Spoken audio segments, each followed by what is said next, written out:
bienvenidos a este nuevo encuentro virtual de FACEN. Gracias por participar. En nombre de las autoridades de FACEN y del Comité Científico, les doy la bienvenida. Y hoy el tema que nos convoca es la neuroendocrinología, y les cuento un poquitito cómo va a ser la modalidad del día de hoy. Vamos a iniciar con la presentación de un caso clínico, y ese caso clínico va a tener una parte interactiva en la cual la doctora Sosa les va a hacer algunas preguntas y ustedes van a poder participar respondiendo a esas preguntas. Y después el doctor Vitale dará una disertación, y finalizadas las presentaciones vamos a habilitar la discusión, en la cual también se va a sumar el doctor Labarda desde Córdoba, y ahí vamos a abrir el chat para que ustedes participen con preguntas sobre tanto el caso clínico como la presentación del doctor Vitale.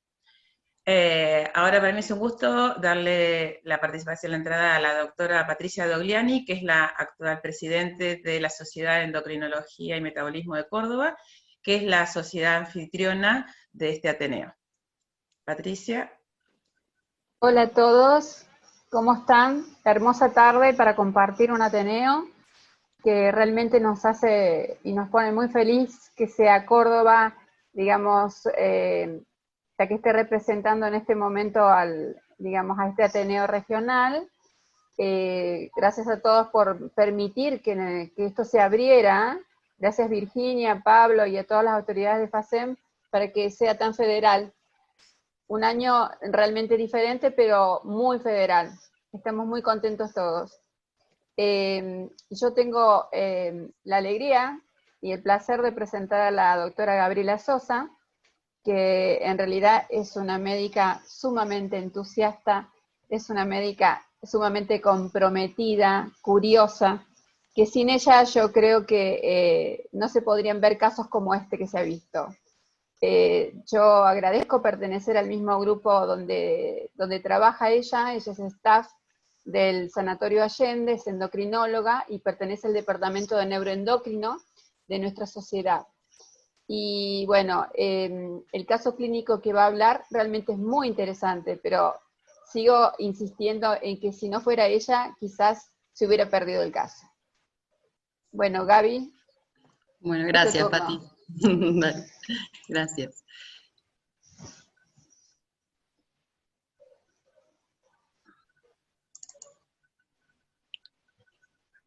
Buenas tardes a todos, ¿cómo están? Vamos a ver si...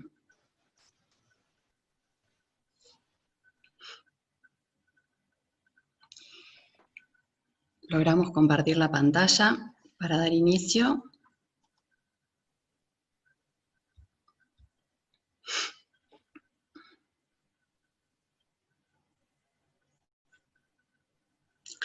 Bien.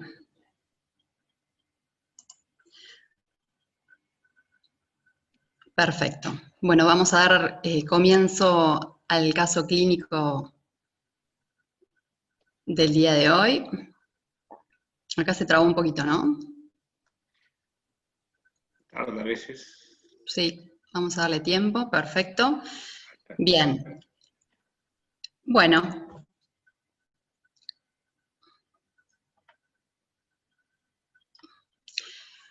El caso clínico se trata de un hombre de 65 años que consultó derivado por una colega por presentar poliuria y polidipsia de 4 meses de evolución, con nicturia en el último mes. Él la refiere como de 4,5 litros por día, asociado a astenia y pérdida de la libido. Como antecedentes, el paciente es hipertenso, dislipidémico y tiene una FA en tratamiento con losartán, rosuvastatina y apixaban, y tiene un santo granuloma del adulto con compromiso de piel a nivel del pecho, cuello y cara, que tiene 7 años de evolución, habían aparecido inicialmente en la zona del pecho y que fueron lentamente progresivas. No tiene hábitos tóxicos, es médico y tiene antecedentes familiares de enfermedad cardiovascular.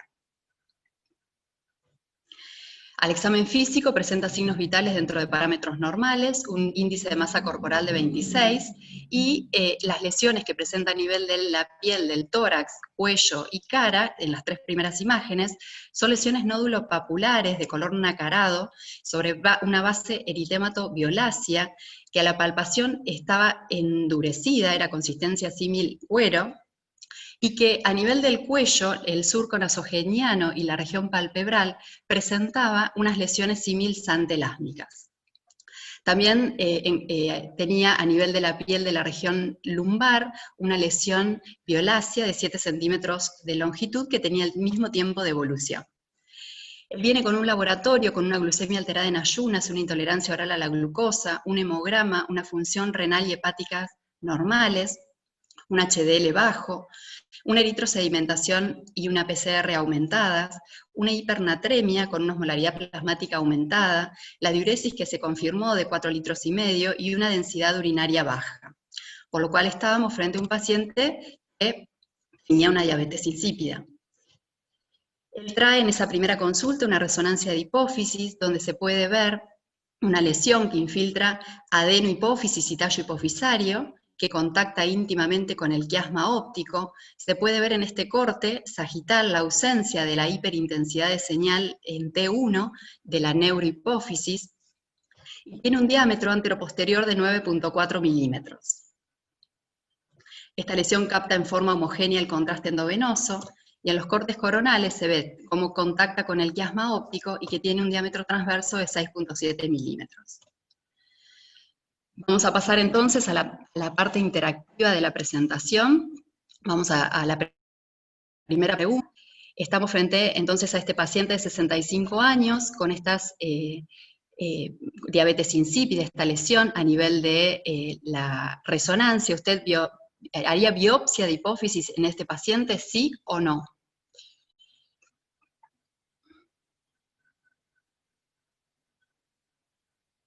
Esperamos las votaciones.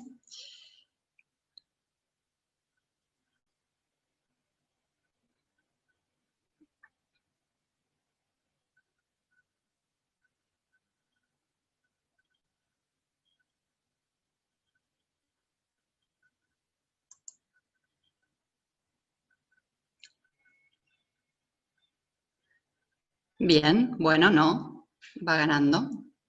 Ahí está. El resultado entonces, la mayoría votó que no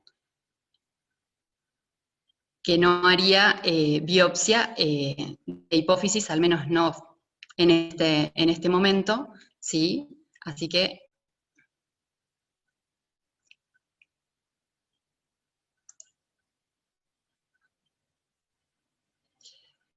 bien.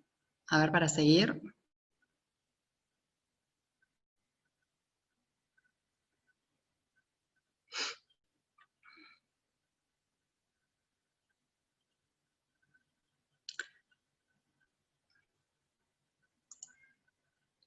Bueno, no sé si para sacarlo, ya está. Bien, entonces, compartimos entonces la misma conducta, ¿sí?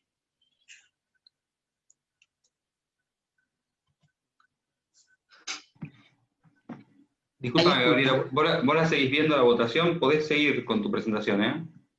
No, ya está, había quedado como colgada, por eso. Ya ahí la saqué, pero no te escuchaba vos, Pablito. Perfecto. Bien.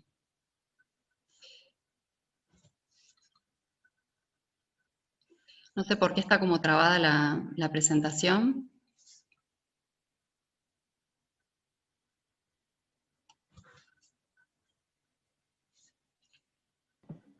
Fíjate de darle voz de darle seguir, ¿no te deja? No. Bueno, no le hacíamos biopsia porque además el paciente nos trajo una biopsia de la piel de los años 2015-2017, de la región preesternal de cara y región pectoral, que informaba la presencia de abundantes histiocitos dérmicos, algunos vacuolados con células multinucleadas de tipo Tuton, linfocitos, plasmocitos y eosinófilos, es decir, un infiltrado polimórfico, con inmunohistoquímica positiva para CD68, CD163, factor 13, CD1A negativo y S100 negativo, que era compatible con una histiocytosis de origen dendrítico no Langerhans. Le pedí a un laboratorio un perfil hormonal completo con un cortisol plasmático de 10.5, una CTH aumentada, normal, la prolactina aumentada, la testosterona total baja con gonadotrofinas normales bajas para ese valor de testosterona. La T4 libre estaba disminuida con una TSH que no se condecía con el valor de la T4 libre, y valores de hormona de crecimiento e IGF-1 normales bajos. Por lo cual estábamos en presencia de un hipopituitarismo por compromiso del eje gonadal y tiroideo, y una hiperprolactinemia desconectiva, y dado el valor del cortisol, le pedí un test de Synacten a los 0 y 60 minutos que fue normal. El campo visual computarizado fue normal, y el paciente inició tratamiento de reemplazo hormonal con desmopresina 120 microgramos por día sublingual, levotiroxina de 75 microgramos vía oral, y testosterona, una ampolla de 250 miligramos al mes intramuscular. Hasta acá, entonces, estamos frente a un paciente varón de 65 años que tiene diabetes insípida e hipopituitarismo, que tiene esta lesión hipofisaria en la resonancia que compromete adenohipófisis y tallo hipofisario, que presenta como antecedente estos tantos granulomas en la piel, que son compatibles por biopsia con una histiocytosis no Langerhans, que hasta ese momento no sabía, primero, qué era la histiocytosis no Langerhans, y por otro lado, si tenía alguna relación o no con la lesión hipofisaria que habíamos encontrado. Pasamos entonces a la segunda pregunta interactiva del día de hoy. ¿Cuál creen que es la causa más probable de diabetes insípida y lesión del tallo en un paciente adulto? La primera opción, la infiltración tumoral de la región hipotálamo-hipofisaria, como puede ser linfoma, germinoma o metástasis. La segunda opción, de causa inflamatoria, como puede ser una hipofisitis linfocitaria, una histiocytosis, una hipofisitis relacionada a IgG4, el uso de inmunomoduladores o las vasculitis, de causa infecciosa como la tuberculosis o la micosis, o de causa congénita, un quiste de la bolsa de Raschke o una neurohipófisis ectópica.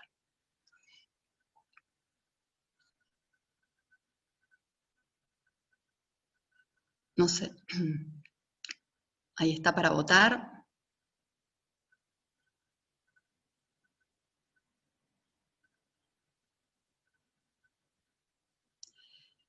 Están las 4 opciones para votar. La causa más frecuente, diabetes insípida y lesión del tallo hipofisario.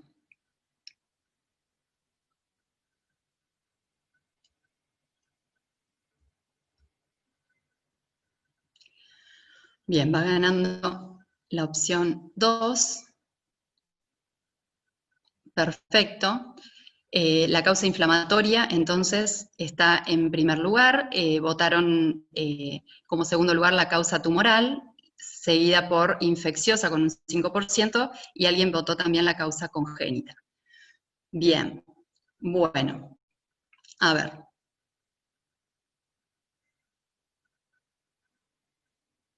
Seguimos entonces con la presentación. A ver, Pablo, me sigue apareciendo la pantalla en las preguntas. Ahí que tendría que haber cerrado. ¿Te cerró? No. Yo la cerré, ¿eh? Ahí está.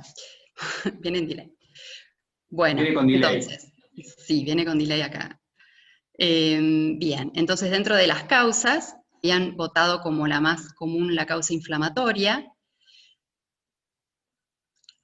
Vamos a ver entonces si salta cuál es la opción correcta. Se queda un poco tildada.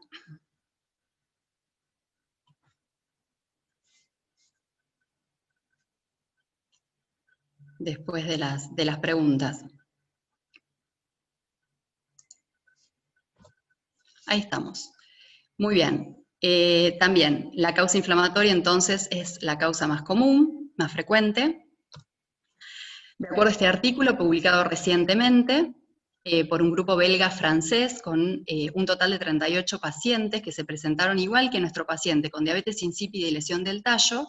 Se vio que la causa más frecuente era la causa inflamatoria, y dentro de ellas la infundíbulo neurohipofisitis, y también era más frecuente la histiocitosis. De este otro grupo, esta publicación francesa también de este año, lo que postulan es que tras hacer los diagnósticos diferenciales de las lesiones del tallo, lo mismo, la causa más común es la inflamatoria en adultos y en los niños la causa tumoral, y que tras un interrogatorio completo, un examen físico exhaustivo que incluya examen de piel y de mucosas, y tras los estudios complementarios que me lleven a la búsqueda de alguna lesión más fácilmente, más accesible para la biopsia que la hipófisis, hasta en un tercio de los casos no se arriba al diagnóstico aún en centros especializados. Pasamos a la tercera pregunta del día de hoy. ¿Cuál de los siguientes criterios están a favor de una lesión del tallo no neoplásica? La opción 1, la ausencia de lesión extracelular. La opción 2, el diámetro antero-posterior del tallo menor a 5.3 milímetros. La opción 3, la presencia de diabetes insípida. La opción 4, el engrosamiento difuso, o todas son correctas. Bien, ahí les van a habilitar para votar.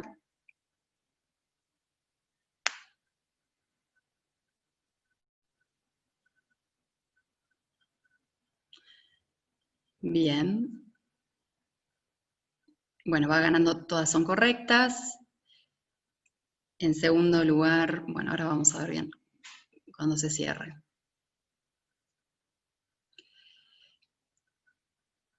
Bien, ahí estamos. Entonces, la más votada fue la opción 5, todas son correctas, seguida en frecuencia, bueno, por engrosamiento difuso, bueno, el diámetro antero-posterior y la presencia de diabetes insípida, ausencia de lesión extracelular, y por último, la opción 2 y 3. Pero bueno, estamos entonces con todas son correctas. Muy bien. Son todas correctas, de acuerdo a esta publicación de 2017, en donde a partir del estudio de 158 pacientes, todas estas características fueron asociadas a lesión no neoplásica con un 87% de certitud.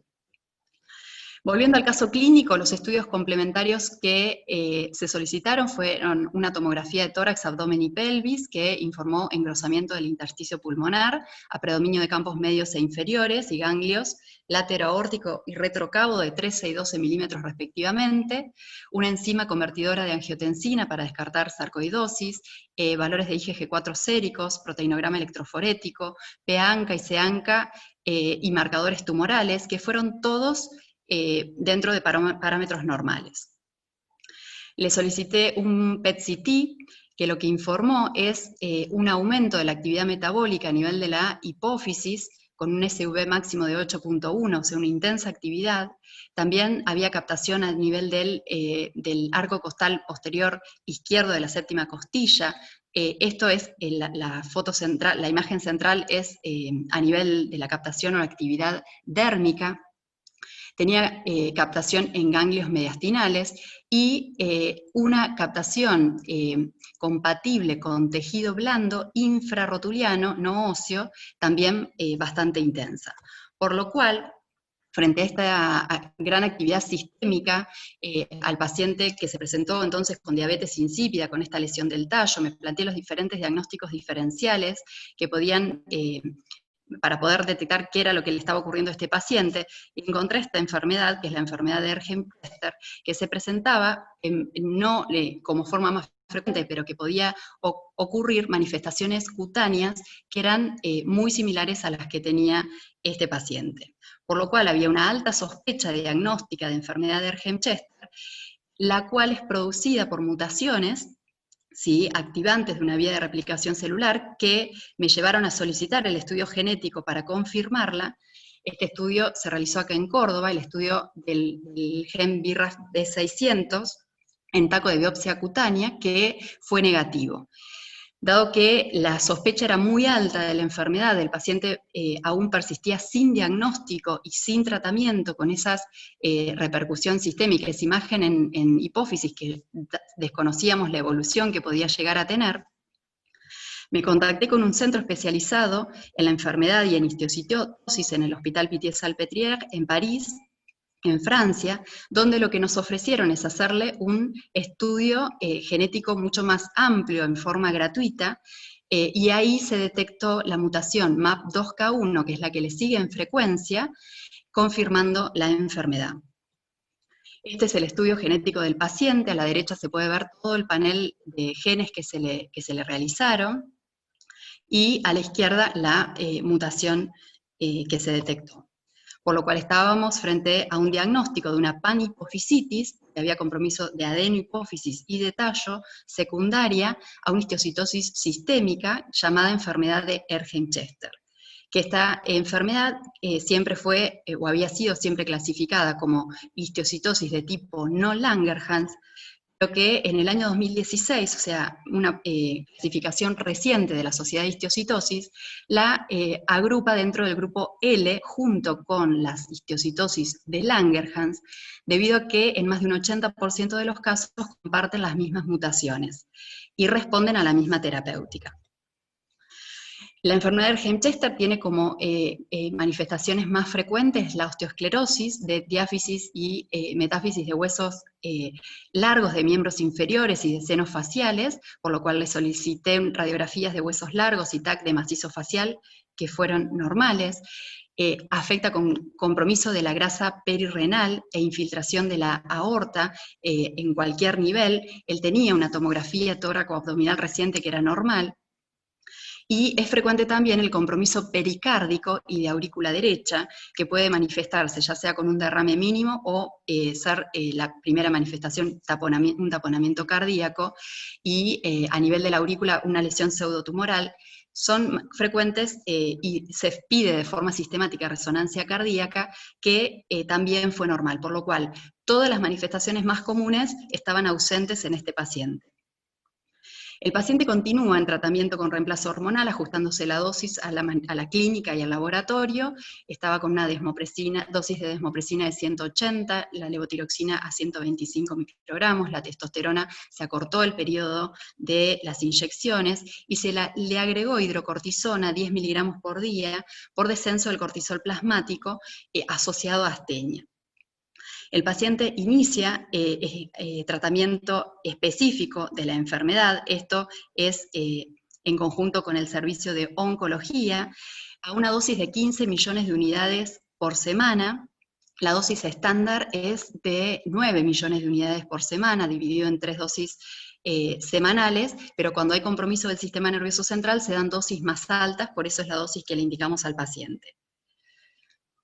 A los 3 meses del tratamiento con interferón, le repetimos la resonancia de hipófisis, que mostró una disminución de la infiltración, ya tenía un diámetro antero-posterior de 5.8 milímetros, y él persistía en este tratamiento con interferón, pero posterior a cada inyección, que se colocaba 3 veces por semana, refería una intensa astenia con mialgias generalizadas, cefaleas, con importante compromiso de su calidad de vida. Recordemos que él es médico, activo, y alteraba mucho su actividad profesional. Por lo cual, también en conjunto con oncología, decidimos disminuirle la dosis de 15 a 10 millones de unidades por semana. Concomitantemente, el paciente presenta una progresión significativa de las lesiones de la piel, como podemos ver en las fotografías. Habían progresado, se habían empezado a extender a la zona de los hombros, a la región lumbar, dorsal, y las lesiones nodulares y papulares estaban mucho más intensificadas, más endurecidas. La piel estaba caliente, muy caliente en relación al resto de la temperatura corporal. Las lesiones antelásmicas también estaban como más marcadas, y este calor de la temperatura le dificultaba el sueño y el descanso nocturno, ¿sí? Él siempre refería que sentía un fuego que no frenaba. Le volví a solicitar un PET-CT, esto ya a los 11 meses del tratamiento con interferón, debido a que si esto estaba pasando a nivel de la piel, no sabíamos qué era lo que estaba ocurriendo a nivel sistémico.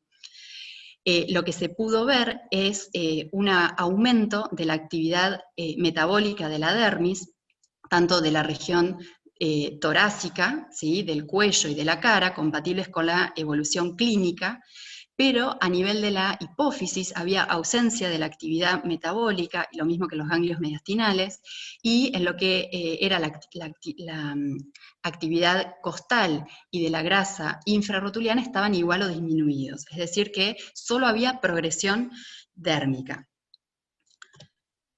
Hasta acá entonces estamos frente a un hombre que ya tiene 66 años, que tiene el diagnóstico de una panhipofisitis por enfermedad de Erdheim-Chester, en tratamiento con interferón alfa, que es el tratamiento de primera línea en esta enfermedad, que tiene una muy mala tolerancia a este tratamiento, y esta respuesta es ambivalente.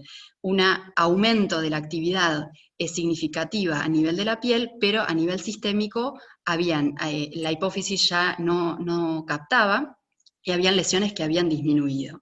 Por lo cual, en esta instancia me preguntaba si era común esta respuesta ambivalente, y me volví a contactar con este centro especializado, este grupo de franceses, que me dicen que en realidad no es común. Si responde todo, o es resistente a las lesiones que ya están preexistentes, por lo cual lo que me proponen es presentar el caso clínico en un ateneo que hacen ellos en forma mensual de histiocytosis en París, en un centro de referencia de enfermedades raras inmunohematológicas, y dada la mutación que se había hallado, MAP2K1, empezar tratamiento con cobimetinib. Esto lo hablamos con el doctor Labarda, con el oncólogo, y inició tratamiento con cobimetinib, 60 miligramos por día. Esto se da en dosis durante 21 días y luego se descansa por una semana, pero él a los pocos días de inicio del tratamiento presenta una dermatitis acneiforme, que es el efecto adverso más frecuente, por lo cual tuvimos que disminuir la dosis progresivamente hasta un solo comprimido por día de 20 miligramos. 5 meses de tratamiento con el cobimetinib, podemos ver las imágenes, la importante mejoría que tuvo de las lesiones de la piel. Él ya no tiene las lesiones nódulo-papulares, la piel está casi de superficie completamente normal, no está caliente. Las lesiones antelásmicas del cuello, la región nasogeniana y los párpados desaparecieron. Él, al haber suspendido el interferón, ya no tiene cefalea, ya no tiene mialgias generalizadas, mejoró el apetito, aumentó de peso, o sea que su calidad de vida realmente mejoró. La nueva resonancia de hipófisis mostró un adelgazamiento de la adenohipófisis con un tallo de tamaño conservado, y comparativamente se puede ver el cambio con respecto a la lesión inicial. El nuevo PET-CT informó una ausencia de anomalías metabólicas vinculables a la enfermedad de base, es decir, un PET completamente normal. A estos 5 meses de tratamiento logramos disminuir la dosis de la desmopresina a 120 microgramos por día, disminuir la dosis de la levotiroxina a 100 microgramos por día. Él continúa con la testosterona intramuscular cada 3 semanas, y logramos suspender la hidrocortisona por un cortisol plasmático de 21,5. En cuanto a la enfermedad de Erdheim-Chester, es un trastorno clonal inflamatorio mieloide que afecta predominantemente a hombres de 55 años, que era históricamente conocida como histiocytosis non-Langerhans, y en el año 2016 la Sociedad de Histiocytosis la reclasifica como dentro del grupo L junto con las histiocytosis de Langerhans. Se caracteriza por una infiltración santo-granulomatosa de múltiples órganos por histocitos cargados de lípidos, y si bien es una entidad sistémica y cualquier órgano puede estar comprometido, lo más frecuente, como comentamos, es el compromiso óseo en un 96% de los casos, el engrosamiento circunferencial de la aorta, la fibrosis retroperitoneal, el compromiso pericárdico y de aurícula derecha, que recordemos que nada de esto tenía nuestro paciente, y cuando hay afectación del sistema nervioso central, en general es infratentorial, puede afectar la médula espinal, y la presentación, como en el caso de que estamos presentando con diabetes insípida y manifestaciones en la piel, ocurre en un 33 y un 30% de los casos. También puede haber proptosis por infiltración retroocular. Estas son algunas de las imágenes, fotos que me llevaron a pensar que el paciente podía llegar a tener esta enfermedad, porque las lesiones eran muy similares, y es un amarillo fluorescente, o sea que es muy llamativo el color, como los antelasmas. la infiltración retroocular, esto es un centello con la captación bilateral y simétrica de las rodillas, y la infiltración periaórtica, perirrenal, puede comprometer cerebelo y, como en el caso de nuestro paciente, hipófisis. Ocurre por mutaciones somáticas activantes de la vía RAF-MEK-ERK. La mutación más frecuente, como comentamos, es la BRAF B600E en un 60% de los casos, y le sigue en frecuencia la que encontramos nosotros, MAP2K1, y esto tiene implicancia terapéutica. Luego hay otras mutaciones también que se han encontrado. En cuanto al diagnóstico, necesitamos de un contexto clínico y radiológico asociado a la biopsia, que informa un santo granuloma polimórfico con histocitos cargados de lípidos rodeados de intensa fibrosis, y la inmunohistoquímica. El tratamiento alfa, el tratamiento con interferón alfa es de primera línea, ya que demostró mejorar la sobrevida. Como tratamiento de segunda línea están diferentes inmunomoduladores que tienen respuestas variables, pero en los últimos años, con el conocimiento de estas mutaciones, se introdujeron los inhibidores de serina treonina quinasa, como el bemurafenib contra la mutación BRAF y el cobimetinib contra el MEK, con excelentes resultados, como vimos en el caso presentado. Bueno, finalmente, el objetivo es compartir una presentación atípica de una enfermedad rara. El estudio genético fue clave no solo en el diagnóstico, sino en el manejo terapéutico. Muchas gracias.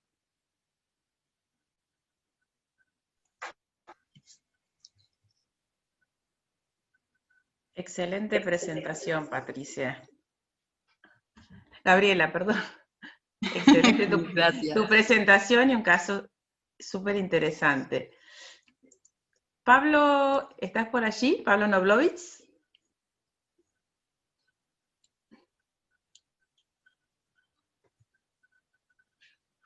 Estás muteado, Pablo.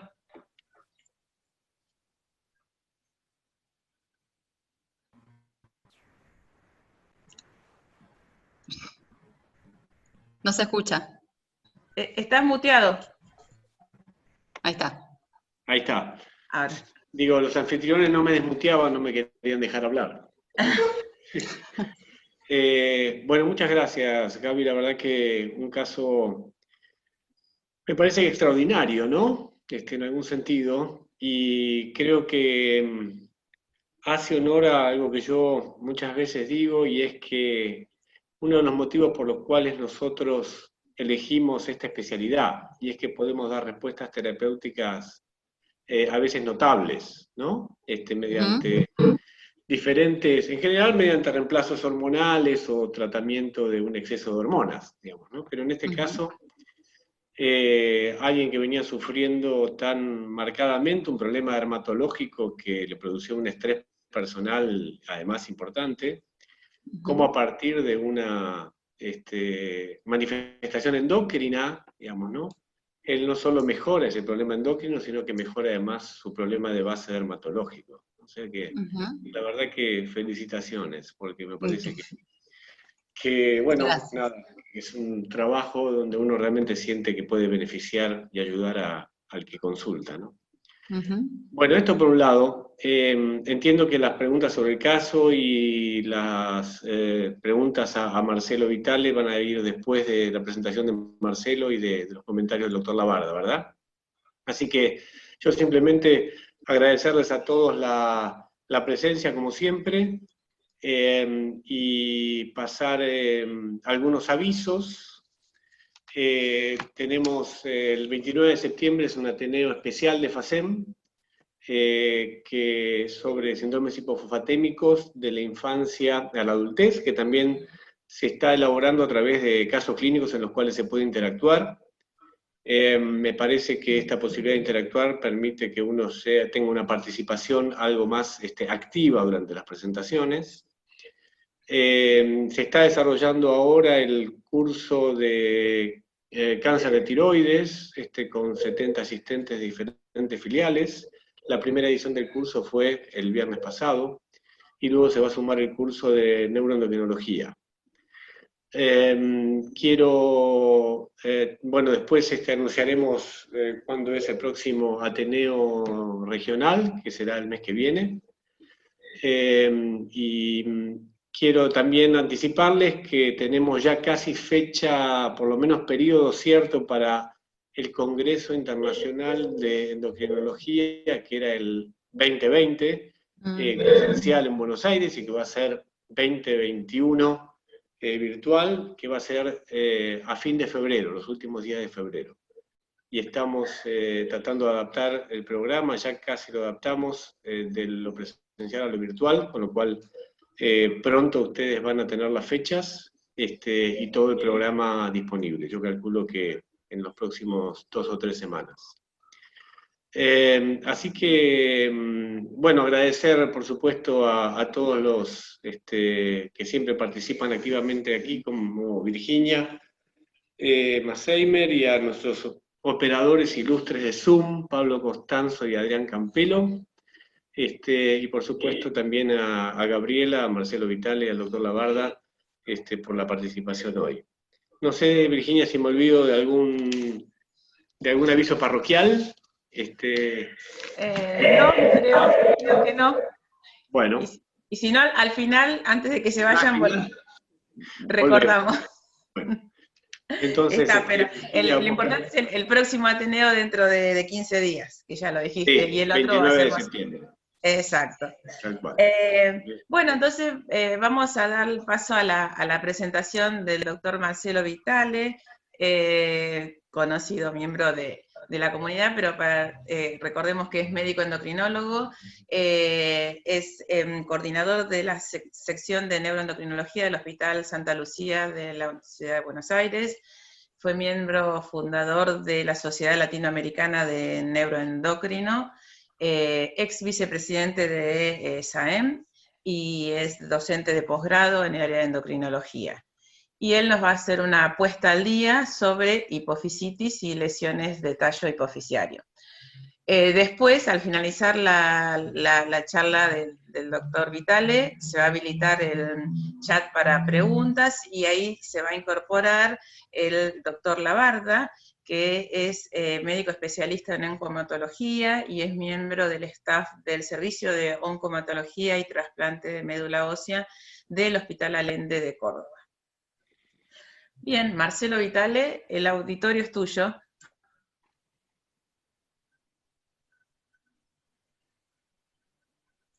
Tenés que desmutear el micrófono.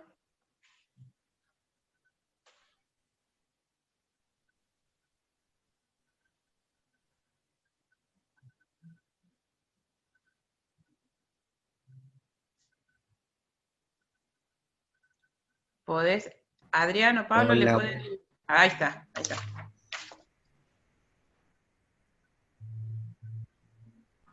¿Ahí se escucha? Sí, perfecto.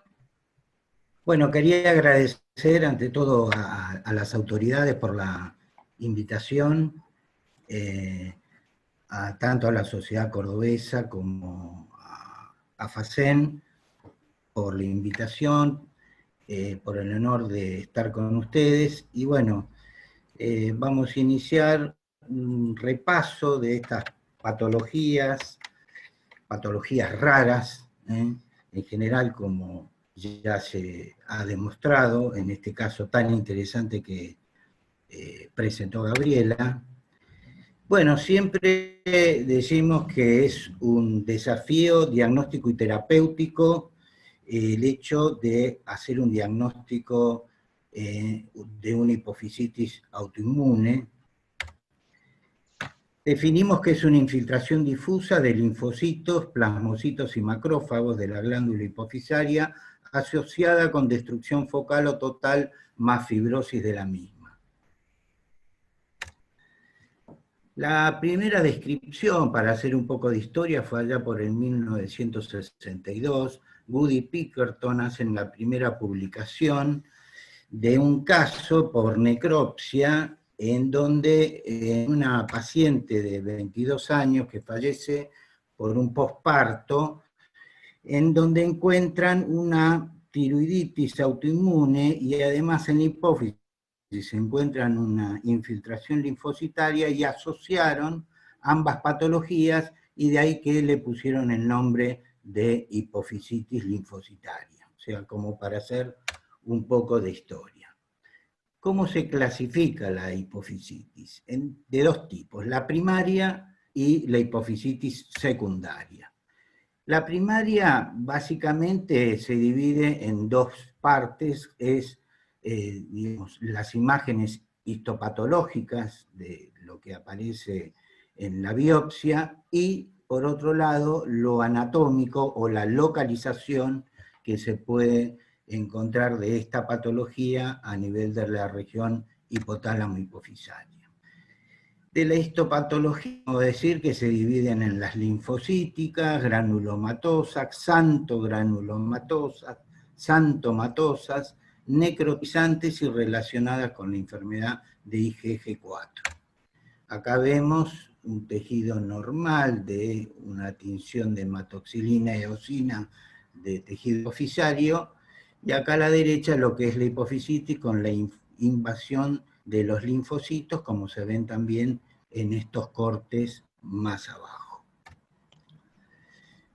En cuanto a la parte anatómica, o sea, la localización anatómica, se dividen en tres partes: la que es exclusivamente ubicada en la adenohipófisis, la que toma el infundíbulo, el tallo, y la que se expande hacia tanto en la hipófisis como en el infundíbulo, que es la panhipofisitis. Acá podemos ver, digamos, una imagen de lo que es una adenohipofisitis autoinmunitaria, con una imagen redondeada, que es algo típico. Acá vemos ya esta imagen típica de tienda de campaña, como se le llama, que hace un poco la distinción con un adenoma, porque justamente una de las características a tener en cuenta es cómo hacemos el diagnóstico diferencial entre una patología tumoral de tipo adenoma de otro tipo de patología. Y es muy importante, más allá del cuadro endocrino, el tema de las imágenes. Y en este caso, ya esto sí, está tomando toda la adenohipófisis, todo el infundíbulo, y esta es, digamos, la tercera clasificación de adenoinfundibular. En cuanto a la fisiopatología, bueno, es una respuesta de tipo autoinmunitaria que se produce sobre el tejido hipofisario, donde se ponen en marcha toda una serie de mecanismos a través de los linfocitos T, que hacen toda una cascada y que producen liberación de citoquinas, y que esto en definitiva termina siendo un proceso altamente inflamatorio, lo cual va a generar un gran trastorno dentro de la glándula hipofisaria, el gran proceso inflamatorio, que va a destruir parte de la glándula normal, y eso hace que después tengamos las repercusiones de tipo endocrina. Hasta acá vimos todo lo que es la hipofisitis de tipo primaria. Pero también tenemos las secundarias. Secundarias a toda una serie de situaciones, como puede ser el lupus eritematoso, el síndrome poliglandular autoinmune. Podemos ver desórdenes de tipo inflamatorio, como la sarcoidosis, la granulomatosis con poliangitis, la misma enfermedad de la IgG4, otros tipos de granulomatosis, como la enfermedad de Crohn, Takayasu, Castleman. Después tenemos también secundarias, y esto es importante porque es algo que se está empezando a ver cada vez más por la utilización de distintas drogas en la parte oncológica, de anticuerpos monoclonales, por ejemplo, y esto está generando, junto con la utilización del interferón, que a veces se lo ha utilizado, como acabamos de ver, como tratamiento, pero que también puede producir a nivel de la hipófisis una hipofisitis. Dentro de las patologías secundarias también están las lesiones infiltrativas. la histiocytosis de Langerhans, lo que acabamos de ver, la enfermedad de Erdmann-Chester, o por otro lado pueden haber afectaciones locales, por ejemplo por ruptura de quistes de la bolsa de Rathke, de un germinoma, por ejemplo. Esto puede dar como un hecho reaccional una hipofisitis secundaria, o también detrás de infecciones como la tuberculosis, la sífilis o micosis. De la hipofisitis por IgG4, bueno, esta es una lesión de tipo pseudotumoral con un gran infiltro plasmocitario, con IgG4 obviamente positiva, que produce esencialmente una gran fibrosis en múltiples órganos. A nivel celular podemos encontrar un agrandamiento, inclusive un agrandamiento a nivel del tallo. En cuanto a las patologías que se asocia frecuentemente a fibrosis retroperitoneal, la tiroiditis de Riedel, la enfermedad de Mikulicz, etc. Frecuentemente se van a encontrar altas concentraciones de IgG4 y que con el tratamiento habitualmente la masa tumoral, digamos, por el gran proceso inflamatorio, tiende a ceder cuando se utilizan corticoides en altas dosis. En general es una enfermedad que se ve en varones de mediana y avanzada edad, aunque también están reportados casos en mujeres. Y después lo que comentábamos, las causadas por drogas. Esto, insisto, es un tema a tener en cuenta por el hecho de que son pacientes que no es que tengan un trastorno endocrino, un trastorno hipofisario, sino que tienen sus patologías, el tratamiento por distintos cánceres, y que se utilizan distintos tipos de drogas, como el ipilimumab, y que pueden llegar a producir un trastorno, un impacto sobre la hipófisis, y esto va a desencadenar toda una serie de trastornos de tipo clínicos, de laboratorio y demás. Por lo tanto, esto es algo interesante para que los oncólogos, que son los que tratan, también tengan en cuenta que el uso de este tipo de drogas puede estar generando un trastorno como un efecto secundario en la parte endocrina. Tal es así que hay un trabajo publicado por el seguimiento de farmacovigilancia en Francia sobre lo que va ocurriendo con la utilización de este tipo de drogas.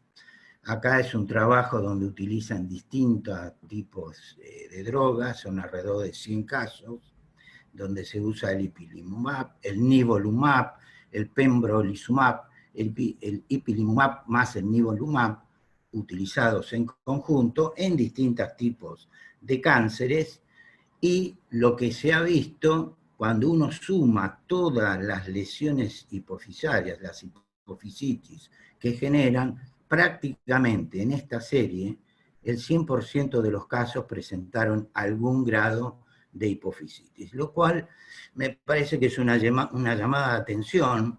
A nosotros como endocrinólogos estos casos nos van a ser referidos, pero es interesante volcar este comentario hacia los especialistas oncólogos para que tengan en cuenta la investigación en la parte endocrina como repercusión del tratamiento. También tenemos que tener en cuenta con qué otras enfermedades se asocia la hipofisitis. Y justamente se asocia con la que finalmente le dio el nombre, allá por el 62, con una tiroiditis de Hashimoto, por ejemplo. Se puede asociar con una enfermedad de Graves, con diabetes mellitus, con una enfermedad de Addison, estas relacionadas con problemas endocrinos directamente, pero también pueden estar relacionadas con otras patologías no endocrinas, autoinmunes también, como puede ser el vitiligo, una anemia perniciosa, una miastenia, y otras patologías no endocrinas importantes que también pueden estar asociadas, como se ven en este listado. Bueno, en cuanto a el diagnóstico, que siempre es el reto, el desafío, va a depender de la presentación clínica que tenga, del cuadro endocrino, de las imágenes radiológicas y de los marcadores inmunológicos que uno logre obtener. La presentación clínica casi es exclusiva de la mujer, 8-1, más del 60% es durante el embarazo, en el posparto, siempre está esta historia, digamos, del embarazo de por medio. La incidencia es 1 en 9 millones de individuos. En fin, las cifras no son muy exactas, depende de los grupos. No hay algo, digamos, demasiado estudiado al respecto. Lo que sí uno puede decir es que esta es una patología, la hipofisitis, que claramente lo que nos va a producir es una insuficiencia o determinados grados de insuficiencia por la lesión, por la destrucción, por la fibrosis que le va a producir a la hipófisis, y entonces nos vamos a encontrar con grados de hipocortisolismo que pueden llegar hasta el 70%, hipotiroidismo, la diabetes insípida que puede estar presente hasta en un 50%, la hiperprolactinemia que en general es de tipo desconectiva siempre, puede tener cefaleas como hecho clínico, puede haber trastornos visuales si ya esto involucró el tallo hipofisario y entonces puede impactar y acercarse al quiasma y generar algún grado de compresión, y como decíamos puede estar asociado a alguna tiroiditis o adrenalitis. Es decir, el cuadro clínico es importante, el cuadro bioquímico o de laboratorio también, como para ir teniendo la presunción de que podemos estar en presencia de una hipofisitis. En cuanto a la imagen, el proceso celar puede ser con o sin extensión supracelar. La imagen puede ser isointensa, puede realzar con el contraste. No hay un parámetro exacto en cuanto a las imágenes. Puede involucrar o no. Las imágenes no son demasiado características, por eso a veces se confunde esta patología con tumores o con otras entidades. Lo que podemos decir es que es una glándula, que va a crecer de tamaño, se va a poner voluminosa, dependiendo del grado de lesión que tenga, y que raramente va a invadir los senos cavernosos. Hay algunas descripciones que pueden llegar hasta el 3% de invasión a senos cavernosos, pero es muy raro. En sí es una glándula que se le va a ver como agrandada de tamaño, bastante homogénea y de bordes en general regulares. Justamente acá hay una diferencia que uno puede hacer entre un adenoma y una hipofisitis, como una tabla para tener en cuenta, en que la hipofisitis en general la glándula tiene un agrandamiento simétrico, cuando en el adenoma es bastante irregular en general, que pueden tener expansión supracelular, lo pueden tener las dos, que el tallo hipofisario en general en la hipofisitis se va a ver centralizado, en cambio en los adenomas tiende a veces a desviarse. El engrosamiento del tallo habitualmente es más en una hipofisitis que en un adenoma. La neurohipófisis puede estar ausente en la hipofisitis, en general diabetes insípida, en cambio en un adenoma puede estar presente. La erosión del piso no es tan típica de la hipofisitis, pero sí puede estar presente en un adenoma que tenga una gran expansión hacia el esfenoides. Y en cuanto al refuerzo con gadolinio, bueno, está descrito difuso y homogéneo en la hipofisitis y por ahí sí un refuerzo de masa en un adenoma. Acá vemos algunas imágenes de lo que es un adenoma, vean la irregularidad, son algunos ejemplos, frente a lo regular que tienen las imágenes que son compatibles con las hipofisitis.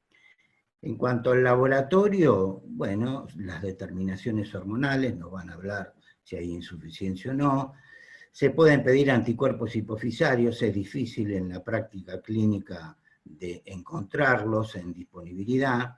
Se pueden hacer determinaciones, por ejemplo, de enzima con angiotensina, en el caso, digamos, por ejemplo, descartar una sarcoidosis, se pueden pedir anticuerpos tiroideos, se puede medir la IgG4, en fin, hay toda una serie de estudios, como vamos a ver en este siguiente cuadro, que uno puede hacer en función de la sospecha que tenga, y por lo tanto, en función de eso, uno va a orientar los tipos de estudios que le vamos a hacer al paciente.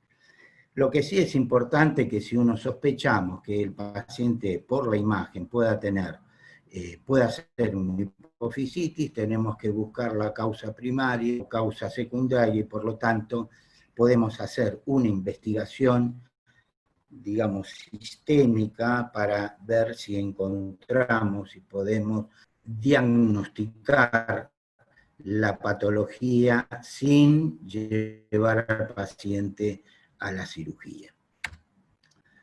Entonces son un diagnóstico diferencial. Otros tumores celares también forman parte del diagnóstico diferencial, como la apoplejía hipoficiaria, a veces por sus características, el síndrome de Sheehan puntualmente, pseudotumores inflamatorios, abscesos hipoficiarios.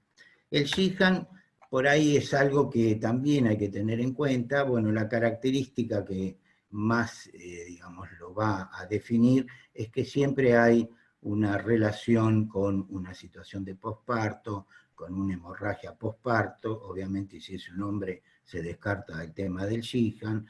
Habitualmente tenemos disminución de los niveles de prolactina, cuando en realidad en las hipofisitis por ahí puede estar un poco más elevada, y raramente en el Sheehan encontramos una diabetes insípida, y sí es mucho más común en una hipofisitis encontrar una diabetes insípida. Como imagen, a veces el Sheehan termina en una silla turca vacía, en cambio en la linfositis, en la hipofisitis puede,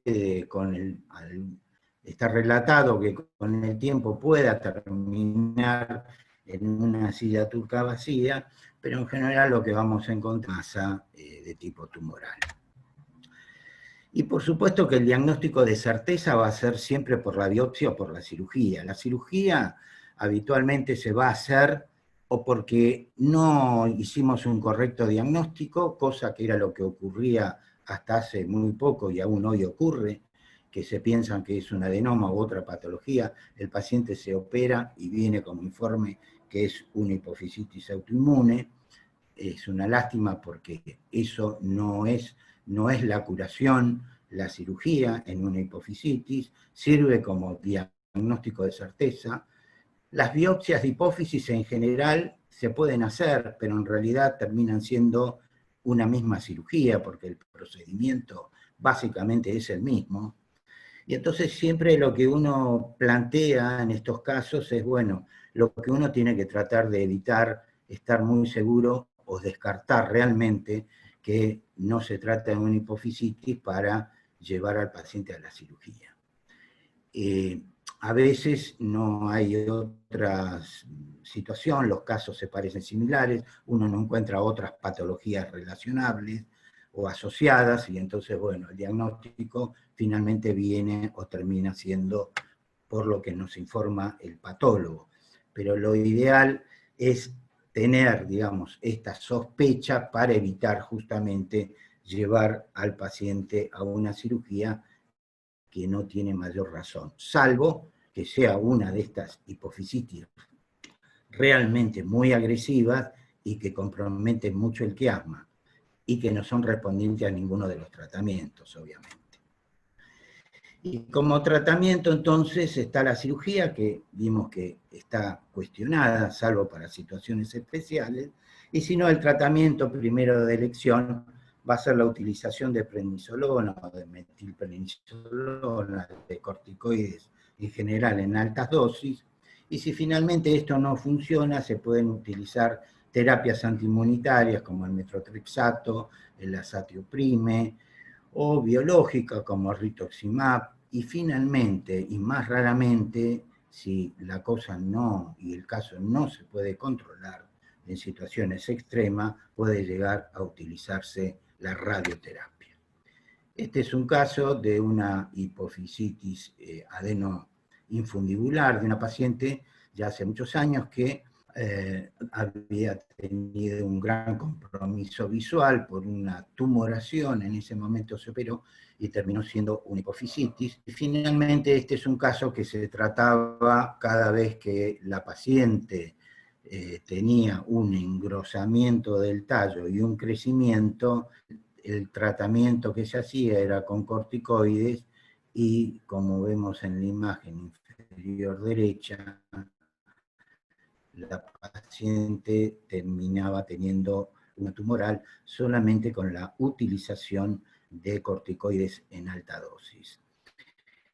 Y que de alguna manera también Gabriela en el caso lo mencionó, la diabetes insípida funciona como tipo de patología. ¿Por qué?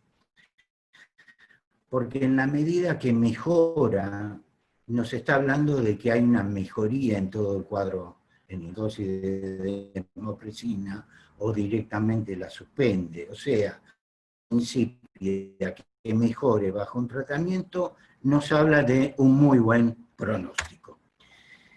Bueno, Noblesse obliga, este es un trabajo recientemente publicado en RAEN, hecho en forma multicéntrica por el Departamento de Neuroendocrinología de la SAEN, en donde tuve el honor de participar, y sobre hipofisitis primaria, y justamente el título Desafío diagnóstico y terapéutico.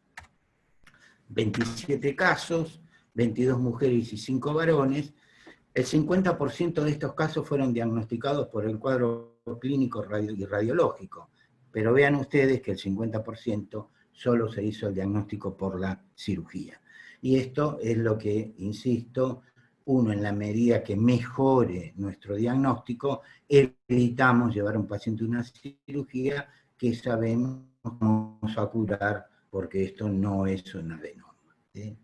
El 15%, el 82% eran mujeres, 15% solamente vinculados al embarazo, con masa celular y con compromiso de tallo, refuerzo con contraste, pacientes con diabetes insípida, el hipopituitarismo que está siempre presente, y algunos pacientes con síntomas neurooftalmológicos por un fenómeno de tipo EVO.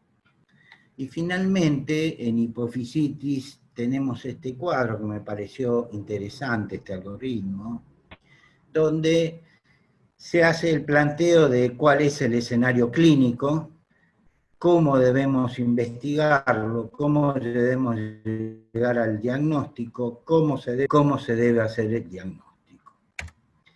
En cuanto a la sospecha de cómo hacer el diagnóstico, digamos, es si el paciente tiene dolores de cabeza, si hay un hipopituitarismo, si hay antecedente de embarazo, si hay antecedente de alguna enfermedad pituitaria, si se conoce o no de un IgG4, si está bajo una inmunoterapia.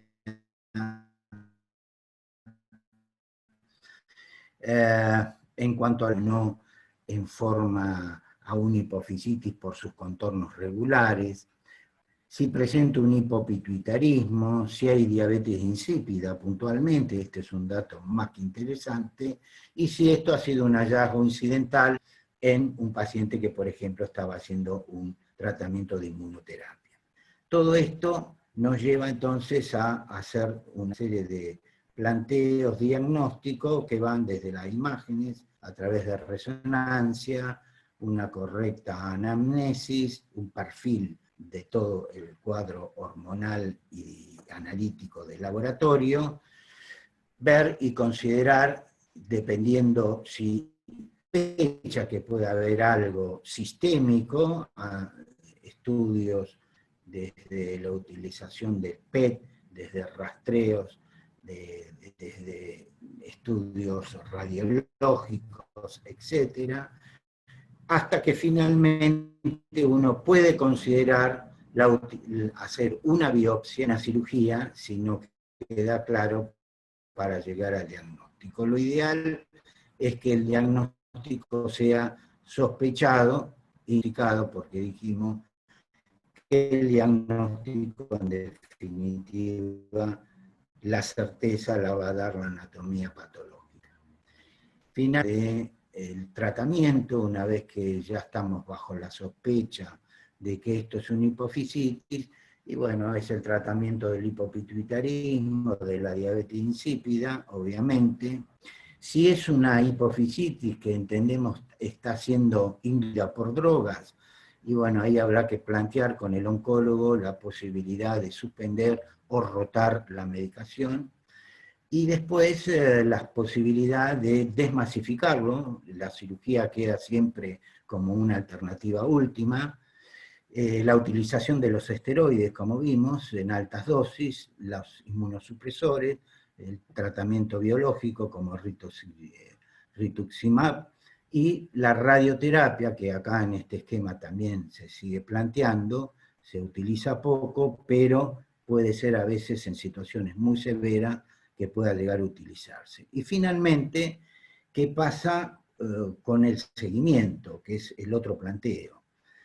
Este seguimiento lo vamos a hacer con imágenes en forma periódica, viendo el cuadro clínico general como está, haciendo las determinaciones hormonales, viendo mejora, con lo cual nos está hablando de un muy buen pronóstico. De manera que entonces el panorama se plantea a través de este esquema que me pareció interesante, porque el desafío sigue siendo tratar de confirmarla de la forma, digamos, por sospecha y no por un estudio de anatomía patológica, para evitar, obviamente, los riesgos de la propia cirugía hipofisaria. Bueno, hasta aquí más o menos un repaso de lo que es la hipofisitis linfocitaria, y pasamos a ver las lesiones de tallo hipofisario, que continuamos con el mismo desafío diagnóstico y terapéutico. Sabemos que cualquier lesión que va a estar del tallo automáticamente nos va a dar algún compromiso en algún pánico, algunos ejes solamente alterados. En cuanto a las lesiones del tallo, a veces nos podemos encontrar con estas mínimas lesiones, pequeños engrosamientos, que suelen ser a veces un dolor de cabeza, no solo porque puede ser un hallazgo y no venir con demasiados síntomas, o sí ser lo único que tiene imágenes y junto con ello toda una serie de sintomatología clínica y endócrina. Acá tenemos una serie de patologías, digamos, raras que se encuentran en la región celar y paracelar, aparte de los tumores hipofisarios, donde vemos algunos, recién azul, que son muchos de los que pueden llegar a estar, como vamos a ver, involucrados a nivel del tallo exclusivamente. Esta es una serie de nuestra casuística del Hospital Santa Lucía, sobre más de 2.000 casos, donde teníamos un 2,2% de patologías, digamos, no adenomatosas, donde muchas de ellas involucraban el tallo. Esta es una experiencia interesante, también lo mostró Gabriela, de la Mayo Clinic, donde nos sirve para orientarnos en la proporcionalidad de aparición de las patologías que involucran a nivel del tallo. Y tenemos alrededor de un 10 a un 15% de patologías congénitas, esto es, neurohipófisis ectópicas, quiste de la bolsa de Rathke, quistes hipofisarios, un 30% aproximadamente de neurosarcoidosis, histiocytosis de Langerhans, y hipofisitis linfocitaria, la Ellden-Chester que hemos visto recién, la hipofisitis de Werner, Santomas, el lupus. Estas inflamatorias están alrededor de un 30% en la probabilidad, digamos, de incidencia que aparezcan. Y aproximadamente un 50% de todas las lesiones que podemos encontrar en el tallo tienen que ver con procesos tumorales o neoplásicos, por ejemplo el craneofaringioma, mismos adenomas a veces que pueden involucrar el tallo, metástasis de linfoma, cáncer de mama, cáncer de pulmón, variantes de cáncer de pulmón, germinomas, astrocitomas, en fin, una serie de otras patologías menos frecuentes, pero que uno tiene que tener en mente a la hora de encontrar esas lesiones puntualmente a nivel del tallo. Esta es una serie coreana en donde más o menos la proporcionalidad sobre 70 casos es aproximadamente lo mismo, un 16% de congénitas, el 50% neoplásicas y el resto de las inflamatorias. Esto es para ver la proporción en que pueden presentarse. Ahora, ¿cómo se puede dar la presentación de estas lesiones del tallo? Se pueden encontrar por estudios neuroradiológicos, por resonancia, por el compromiso clínico y endocrino, o por trastornos neurológicos o visuales. En cuanto a las imágenes, lo que vamos a tener en la resonancia es un engrosamiento del tallo hipofisario de distintos grados.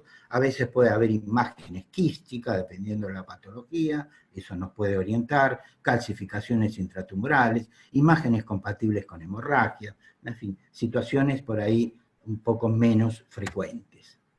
Este esquema es interesante, es el tallito, que es normal de la hipófisis, pero podemos encontrar un engrosamiento uniforme, también eso nos puede llamar la atención, o que sea en una especie de V invertida, la lesión a nivel del tallo, o bien redondeado, el tallo, de forma piramidal. Si vemos esta imagen, se parece bastante, ¿no?, a esta imagen tipo de V invertida, ¿correcto? También la podemos encontrar entonces de forma redondeada, y esto se parece, ¿no?, a esta imagen, perdón, acá. O sea que son las diferentes maneras de presentación sobre el impacto de imágenes sobre el tallo. Otro es el compromiso endocrino, que va asociado siempre a la imagen. Bueno, como sabemos y como dijimos, lo que vamos a tener evidentemente son disfunciones o hipofunciones de los diferentes ejes, donde va a predominar el hipopituitarismo parcial o total, una serie de, como vemos acá, de impacto clínico por este mismo hipopituitarismo. Habitualmente lo que vamos a encontrar es una hiperprolactinemia, que habitualmente está menor de 100 nanogramos, en algunos casos hemos visto hasta 200, habitualmente es menos de 100, y la diabetes insípida, que siempre es acompañante porque, bueno, el impacto sobre el tallo impide la circulación, ¿no?, de los transportadores de la hormona antidiurética. Trastornos neurológicos pueden ocurrir, es más típico de la gente joven que tengan convulsiones, ausencias, la cefalea puede ser también un trastorno, y ya cuando la patología es muy voluminosa y se acerca al quiasma y lo comprime, podemos tener distintos impactos sobre el campo visual. Bueno, la localización y las características de las imágenes son muy importantes, si tienen invasión, lo heterogéneo o no, si hay calcificación o no, nos pueden orientar hacia qué tipo de patología tenemos que investigar. Si hay diabetes insípida, la cefalea, en fin, un poco todo lo que veníamos hablando, los estudios clínicos de laboratorio, por ejemplo, si sospechamos un germinoma, le vamos a pedir una determinación de beta-HCG, si sospechamos una sarcoidosis, un ECA, es decir, todo esto va a depender del médico de cada uno de nosotros en los que esté sospechando para tratar de hacer la investigación clínica y hormonal correspondiente. Este es un trabajo chino, chino no por lo que hay para entenderlo, chino porque está hecho por profesionales en China. Hoy a los chinos le debemos mucho, ¿no? Y lo que nos muestran en casi 160 casos es la progresión en edad. Acá lo que vemos es alrededor entre los 15 y 20, 60 años dentro de esa serie. O sea que esto es interesante ver la distribución de edades en esta patología. Lo otro interesante que muestra este trabajo es la repercusión de la diabetes insípida. Ellos hacen una diferenciación entre mujeres y varones, donde la diabetes insípida se ve un poco más impactada en las mujeres que en los varones. En cambio, en la parte gonadal se ve también. En trastornos de crecimiento se ve más en varones. Un poco más lo que es diplopía y dolor. Y otras manifestaciones prácticamente en igualdad de condiciones en ambos sexos. Y en números, para ver la cuantificación de la alteración hormonal, tenemos un 35% en disfunción del eje adrenal, un 19%, casi 20% de disminución de la función tiroidea, del eje tiroideo, un casi 40% de disfunción del eje gonadal, un 45% del eje somatotrófico, y más de un 40% de casos con hiperprolactinemia, que es lo que veníamos mencionando. Algunas patologías, entonces, puntualmente, son el craniofaringioma, como habíamos visto en el listado, que tienen características a veces fáciles, porque pueden tener calcificaciones, a veces en un 60% pueden ir asociadas a diabetes insípida, y bueno, cuando tiene calcificaciones, quistes asociadas a diabetes insípida, es como que el diagnóstico se nos hace más fácil. Cuando esto, a veces el diagnóstico viene exclusivamente por la anatomía patológica. Acá vemos algunas de las imágenes de nuestros pacientes. La otra patología que se mencionaba es el germinoma pinealoma ectópico, también con una presencia de diabetes insípida. Si son voluminosos va a tener trastornos visuales. Puede haber obesidad también en un pituitarismo, la beta-HCG que suele estar elevada en el germinoma, y en general es un comportamiento a veces muy agresivo y que puede llegar a dar metástasis. Acá tenemos ejemplo de algunas imágenes de germinomas. Lo otro son las granulomatosis. Bueno, hoy hemos visto uno que presentó Gabriela. Esta es otra, es una histiocytosis de células largas, gente misionera, 17 años, que debuta con una diabetes insípida muy importante, tesis diaria, y que finalmente en el estudio se encuentra, digamos, una tumoración a nivel de la hipófisis. Caso hace ya muchos años, se hizo cirugía, se vio por la biopsia que se trataba de célula de Langerhans, en ese momento como famosa histiocytosis X. Bueno, esta paciente no tenía nada desde el punto de vista clínico más que esa localización y la diabetes insípida. Sin embargo, 6 meses después, la paciente debe ser internada porque hace una diseminación sistémica a nivel respiratorio y finalmente la paciente fallece por una invasión en distintos órganos. Bueno, este es otro caso interesante de una paciente de 29 años con 2 meses de evolución de cefaleas, con cesación de cansancio, pérdida de peso de 6 meses de evolución. Vean la imagen, como el tallo está implicado, también la hipófisis está ligeramente agrandada, se le hizo un estudio clínico, en el radiológico aparecen los cilios aumentados de tamaño, se le pide una tomografía, aparecen ganglios en la región torácica, y finalmente se hace una biopsia de un nódulo y el diagnóstico termina siendo una sarcoidosis. La paciente recibe un tratamiento de 6 meses con corticoides en altas dosis, y vean ustedes la importante reducción que se produce en el tamaño hipofisario. Vean lo que era originalmente y vean lo que es bajo el tratamiento, lo cual esta paciente tuvo la suerte, digamos, dentro de lo malo de esta patología, en que no necesitó hacerse una cirugía hipofisaria. Acá, en la parte torácica, esto es lo que teníamos pretratamiento, y vean acá cómo ha desaparecido toda la parte ganglionar.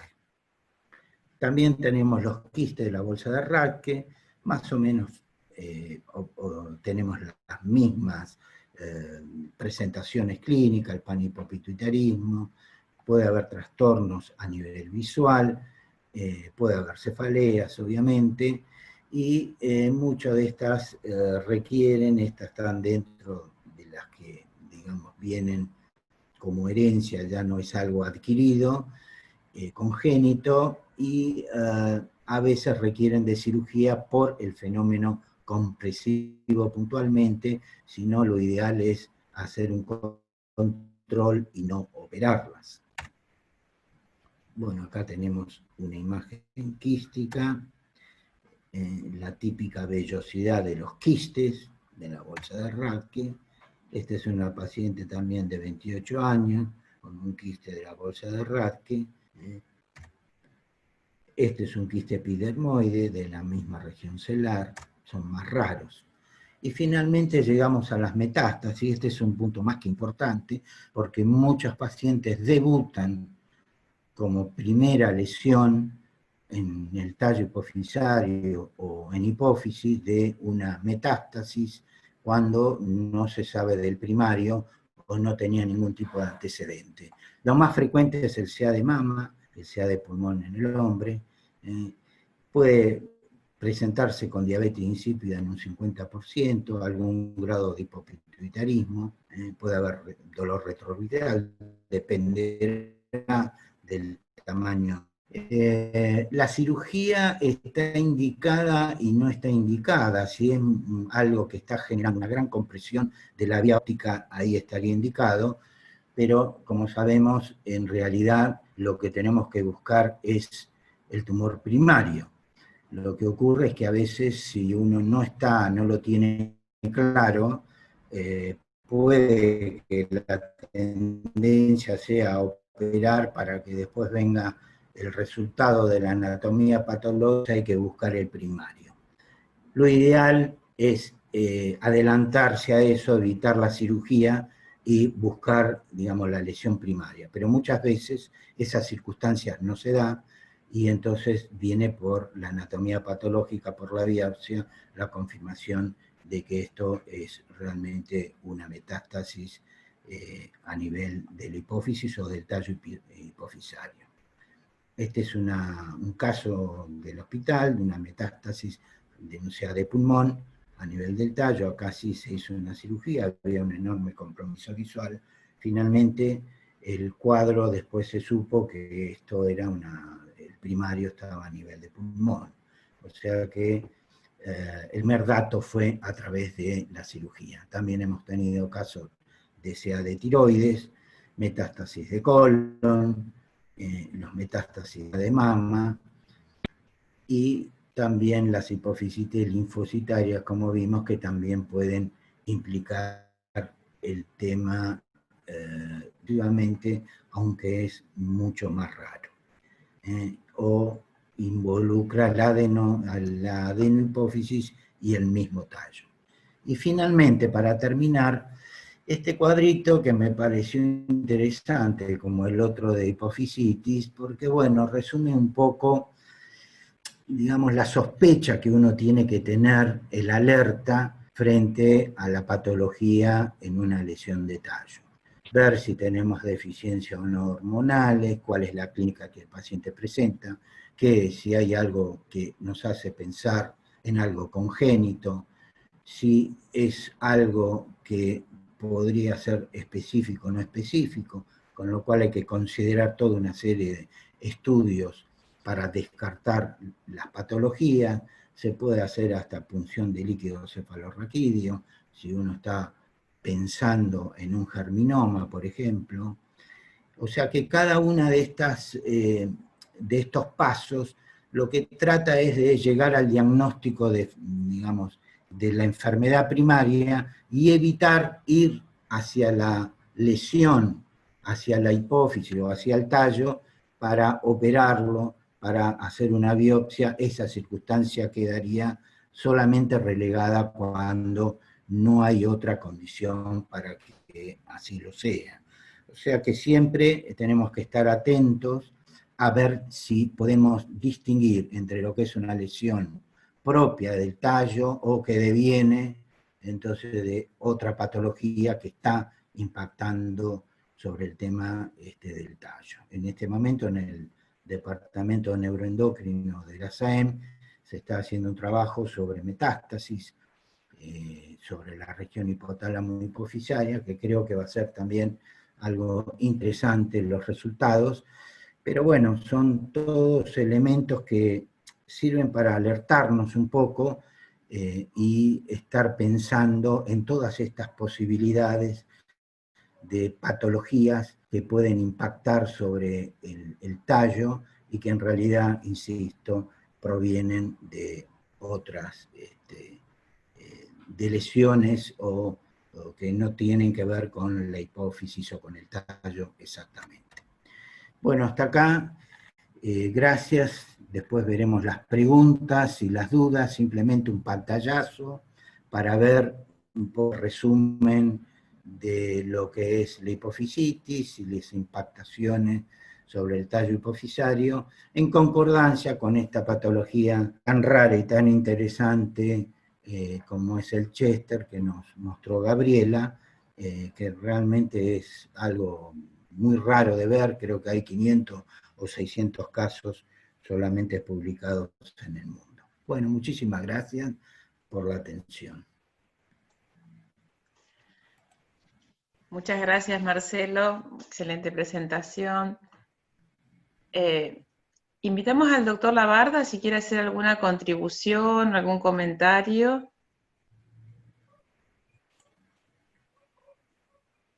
No sé. Sí, con gusto. Buenas tardes a todos. Yo lo que les puedo contar es un poco cómo lo vivimos nosotros desde el punto de vista de la oncología, de la hematología. Y creo que lo importante de esta enfermedad, en primer lugar, que a lo largo de los años ha habido en estos 30 últimos años unas 4 tipos de clasificaciones diferentes, hasta que ahora en el 2016 la Sociedad de Histiocytosis definió una clasificación, que no voy a entrar en pormenores porque es algo pesada, pero básicamente la histiocytosis, para que entendamos un poco la enfermedad, es importante saber que es una enfermedad hoy día ya considerada maligna. Es decir, es una enfermedad tumoral neoplásica y que produce daño por dos motivos. Uno, por su componente inflamatorio, como en el caso de la diabetes insípida en este paciente, pero también produce daño por infiltración dérmica, como en este paciente, pueden tener infiltración a nivel óseo, a nivel respiratorio, y lo más preocupante siempre es cuando afecta a la médula ósea, al hígado y a la parte ganglionar, sobre todo, a la parte hematológica. Porque hay un amplio espectro de agresividad de esta enfermedad, desde pacientes que están años solamente con compromiso dérmicos, a otros pacientes que en pocos pocos días incluso, desarrollan un síndrome de reacción inflamatoria e infiltración tumoral difusa masiva que se termina comportando prácticamente como algún subtipo de leucemia. Y creo que es muy importante lo que hizo Gabriela de profundizar en el estudio mutacional, porque hoy día muchas patologías, sobre todo oncohematológicas, el tema mutacional es clave, porque tenemos muchas moléculas que van dirigidas a una mutación específica, como este caso que el cobimetinib, que va contra este MAP, la mutación del MAP. Incluso hay otras que se usan, el bemurafenib, que actúa a un nivel anterior sobre el BRAF, y hay muchas mutaciones de estos tipos que tenemos terapias específicas para ello. Ahora bien, estas terapias uno esperaría, ¿cuánto espera tener resultado con una molécula de este tipo? En general, y esto se extrapola porque lo usamos en distintos tipos de tumores, como cáncer de pulmón, melanoma, bueno, muchísimas patologías oncológicas y hematológicas, suelen funcionar durante un par de años. Y después crean resistencia a la molécula, y bueno, y tenemos que buscar otra mutación habitualmente, que podemos buscar otro inhibidor de tirosinquinasa que pueda ser susceptible de ser tratada, que pueda tratar esa nueva mutación resistente que van apareciendo en forma sucesiva. Y este paciente, volviendo un poco al paciente, creo que él estuvo durante 6-7 años con compromiso dérmico, cutáneo, que nunca, ni siquiera, él hizo un par de biopsias, pero ya lo tenía de antes, nunca consultó demasiado, y no fue hasta que tuvo esta manifestación sistémica que decidió consultar, ¿no? Así que creo que ahí está el mérito de Gabriela de haber profundizado, buscado la patología, y bueno, y la verdad que le ha cambiado la vida al doctor, y bueno, creo que ha sido un caso realmente interesante. Hay que tener en cuenta que las histiocytosis también existen, donde más prevalecen es en los niños. Entre 6 y 12 años son las histiocytosis más comunes, y esta enfermedad de Chester es una enfermedad mucho menos común todavía que la histiocytosis de los niños, que comparten varias características y hay varias diferencias, pero bueno, la verdad que es una patología realmente poco común, no la vemos habitualmente, y bueno, y nos ha ayudado a todos a aprender y a estar atentos. Creo que lo importante acá es buscar la causa, porque muchas veces hay una malignidad oculta que claramente le va a cambiar la sobrevida al paciente. Este paciente tiene uno debería esperar una sobrevida desde que empezó a tener su manifestación sistémica, como la diabetes, una sobrevida de 70% a 5 años, que puede caer cuanto mayor compromiso sistémico haya, y en general fallecen por causas cardiovasculares. Así que eso es muy importante que le sugiramos a este paciente, Gabriela, su seguimiento cardiovascular permanente, por un lado, y bueno, por supuesto lo vamos a seguir controlando en forma periódica. Él está usando una dosis muy baja de la medicación, eso a mí me preocupa un poco. Como él lleva una vida muy activa desde el punto de vista médico, es obstetra, realmente no quiere tener efectos secundarios, él busca mucho su calidad de vida, y por ahí uno quiere subir la dosis y no nos permite mucho, y bueno, quizás se justificaría un poco más para tener mejor resultado todavía, ¿no? Así que bueno, eso es más o menos lo que puedo agregar. Y bueno, me pongo a su disposición para lo que necesiten. Muchas gracias. Tenemos varias preguntas acá en el chat. Les hago, dice, ¿qué porcentaje de adenohipofisitis linfocitaria se recuperan espontáneamente?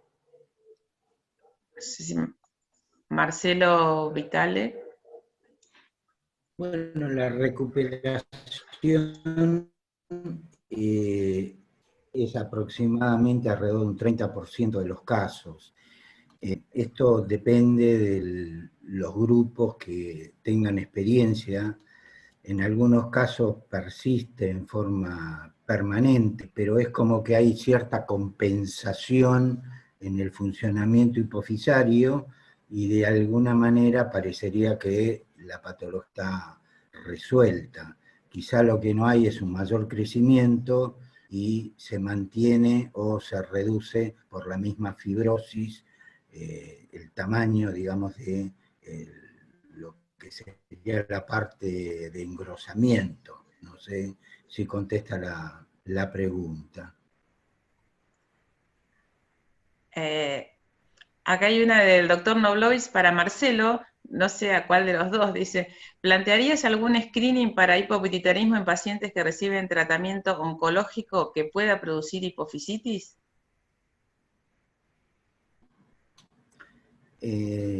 Yo creo que sí, creo que por eso decía que a los oncólogos particularmente, que por ahí es algo nuevo que están empezando a ver, y claro, no es parte de su materia, y por ahí no saben exactamente qué le debería pedir. Lo ideal es que hagan una derivación al endocrinólogo para ver si hay algún impacto, y de última, bueno, hacerle todos los ejes. Yo creo que lo mejor que se puede hacer es hacer una derivación al endocrinólogo, habida cuenta que podría ya, una vez que se inicia este tipo de tratamiento, empezar a tener algún tipo de alteración.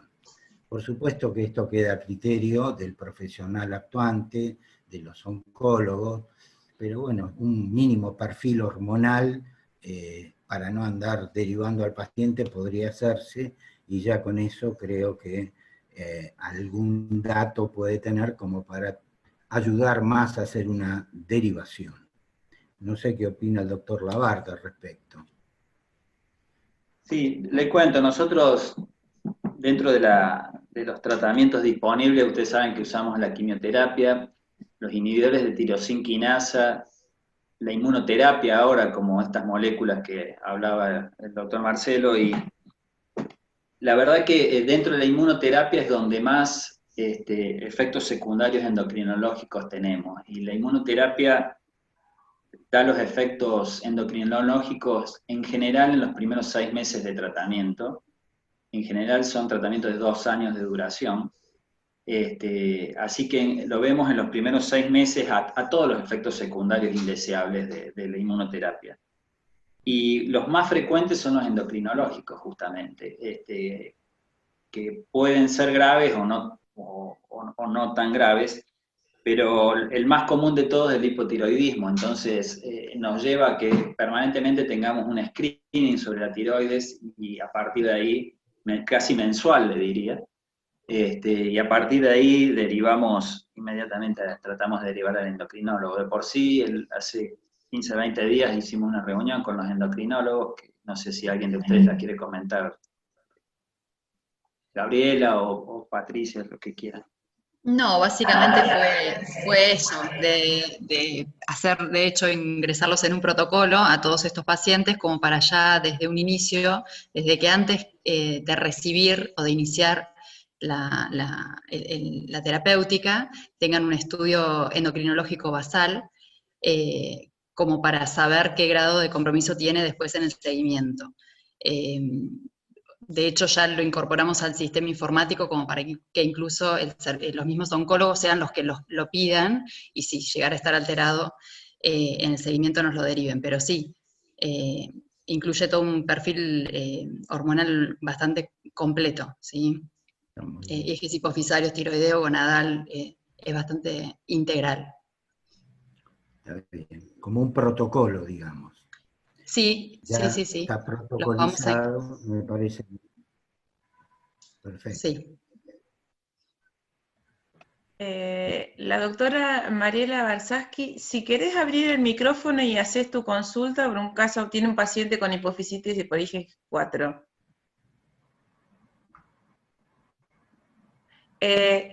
Estás muteado. Perdón, Virginia. ¿Qué? ¿Cómo es el nombre? Mariela Varsaski. Ya le di, ya está, ya está. Ya está. Bueno, este es un paciente con una hipofisitis por IgG4, que está biopsiado y es hipofisitis por IgG4 sin enfermedad sistémica, que cuando comprimió quiasma óptico fue que le hicimos la biopsia y con los corticoides mejora la lesión, pero ahora que le intento sacar los corticoides, ya después de 8 meses vuelve a crecer la lesión. Entonces la idea es ponerle el rituximab. Si alguno tenía experiencia con rituximab en estos pacientes, porque lo que hay publicado es poco, las dosis que usa cada uno en cada una cosa que uno lee es muy variable, no sé, la experiencia si alguien tiene me ayudaría mucho. No sé, personalmente no tengo experiencia, son, digamos, patologías un poco raras, pero bueno, creo que esto es interesante el hecho de lo crónico, no es que uno esté curando estas enfermedades. Este es un concepto, digamos, que uno tiene que tener claro. Es como en el Chester, este tratamiento que está haciendo no es que lo está curando, está mejorando, pero yo no sé si uno se atrevería a hablar de curación. Me parece que son lesiones que uno crónicamente va tratando y que como un concepto, digamos, oncológico, siempre el paciente oncológico es un paciente crónico, aunque en apariencia parece que ya no. Y creo que con el resto de estas inmunológicas pasa otro tanto. Por lo tanto, yo creo que uno tiene, y como está en estos cuadritos que estuve mostrando de algoritmo, de alguna manera uno tiene que ir haciendo el seguimiento y no sé cuánta experiencia hay, quizás los inmunólogos o los oncoinmunólogos puedan decir, bueno, con tal de esquema terapéutico, repetir el que ya se viene haciendo. En fin, creo que esto, la respuesta la tiene que dar los especialistas que están en este tema, que por ahí tienen una idea un poco más clara del seguimiento de casos. No sé si responde, es decir, la realidad es que es una gran angustia porque el proceso continúa y uno dice, bueno, ¿cómo sigo? Y bueno, o probar con la misma medicación que venía recibiendo, o cambiar el esquema a otro distinto y ver qué respuesta tiene. Claro, el tema es en estos casos, radioterapia, o sea, para ver a veces cuál la situación se vuelve muy angustiante. En general, sí. En general, siempre pasa esto, tanto con las hipofisitis por IgG4 como con el caso este que acabo de presentar, al suspenderle el tratamiento, reaparecen, ¿sí? Así que la dosis de corticoides, en general, pasa siempre lo que te pasó a vos, si se suspende, rebrota. Y yo tengo, no un paciente mío, pero que compartí con una colega cercano a un tratamiento que le pasó lo mismo, con una hipofisitis, y respondió bien al rituximab. Yo ahora no recuerdo exactamente la dosis, pero que tuvo una respuesta excelente. Sí. Que fue en conjunto con el corticoide, el tratamiento, Claro, una dosis sí. baja de corticoides. Pero pasa eso, cuando suspendes el inmunomodulador, reactiva la enfermedad. Claro. Claro, este paciente ya lo sigo hace 4 años y venía bien y ahora empezó a crecer a fines del año pasado. Y ahí fue cuando empezamos con los corticoides a altas dosis por primera vez. ¿Puedo hacer un comentario?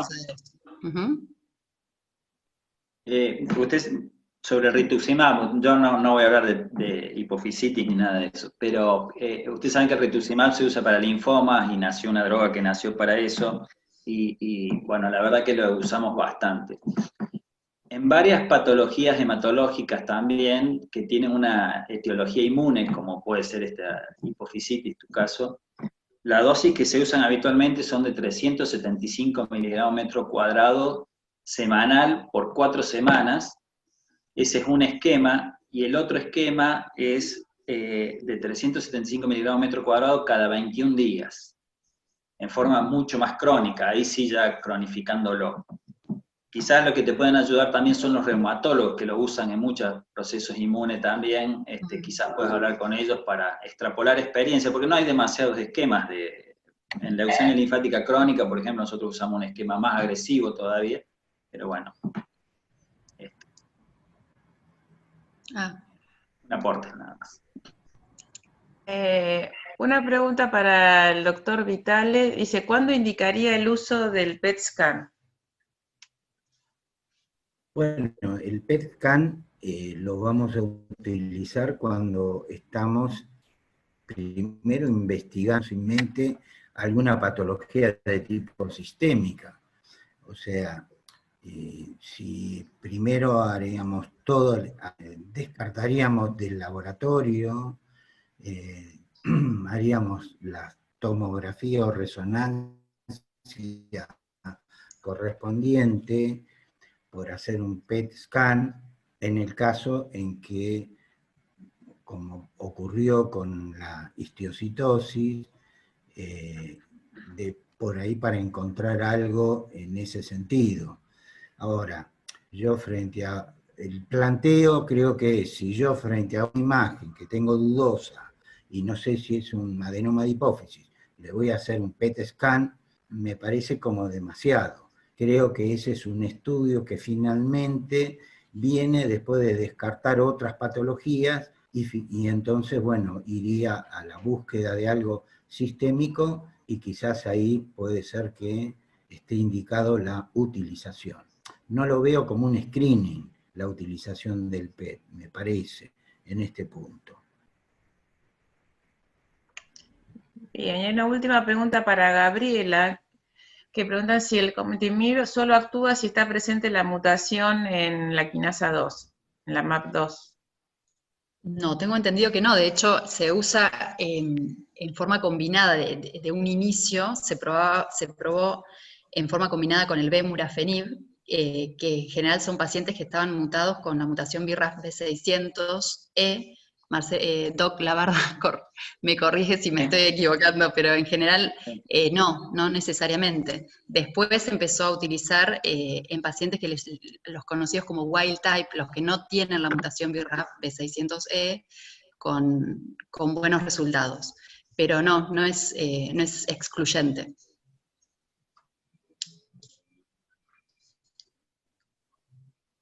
En general, las chances de respuesta al cobimetinib son del 50%, aún en los pacientes que tienen mutación. O sea que hay que tener en cuenta que hay un 50% de pacientes que no van a responder y no tienen la suerte que tuvo este paciente, ¿no es cierto? Y lo que se puede hacer es combinar dos moléculas que actúan sobre las mutaciones, y eso mejora un poco los resultados, lleva la respuesta a un 70%, pero también aumenta un poco la toxicidad. Las dos moléculas que más se combinan son el cobimetinib y el trametinib, que son dos moléculas que también se usan en melanoma, que presentan la misma mutación, ¿no?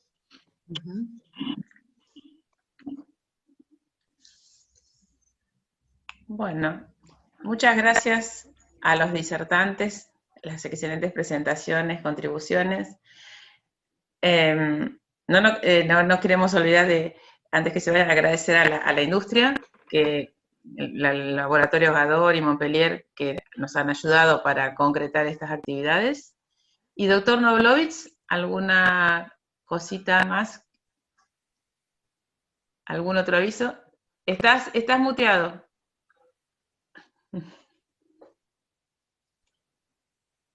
Se fue.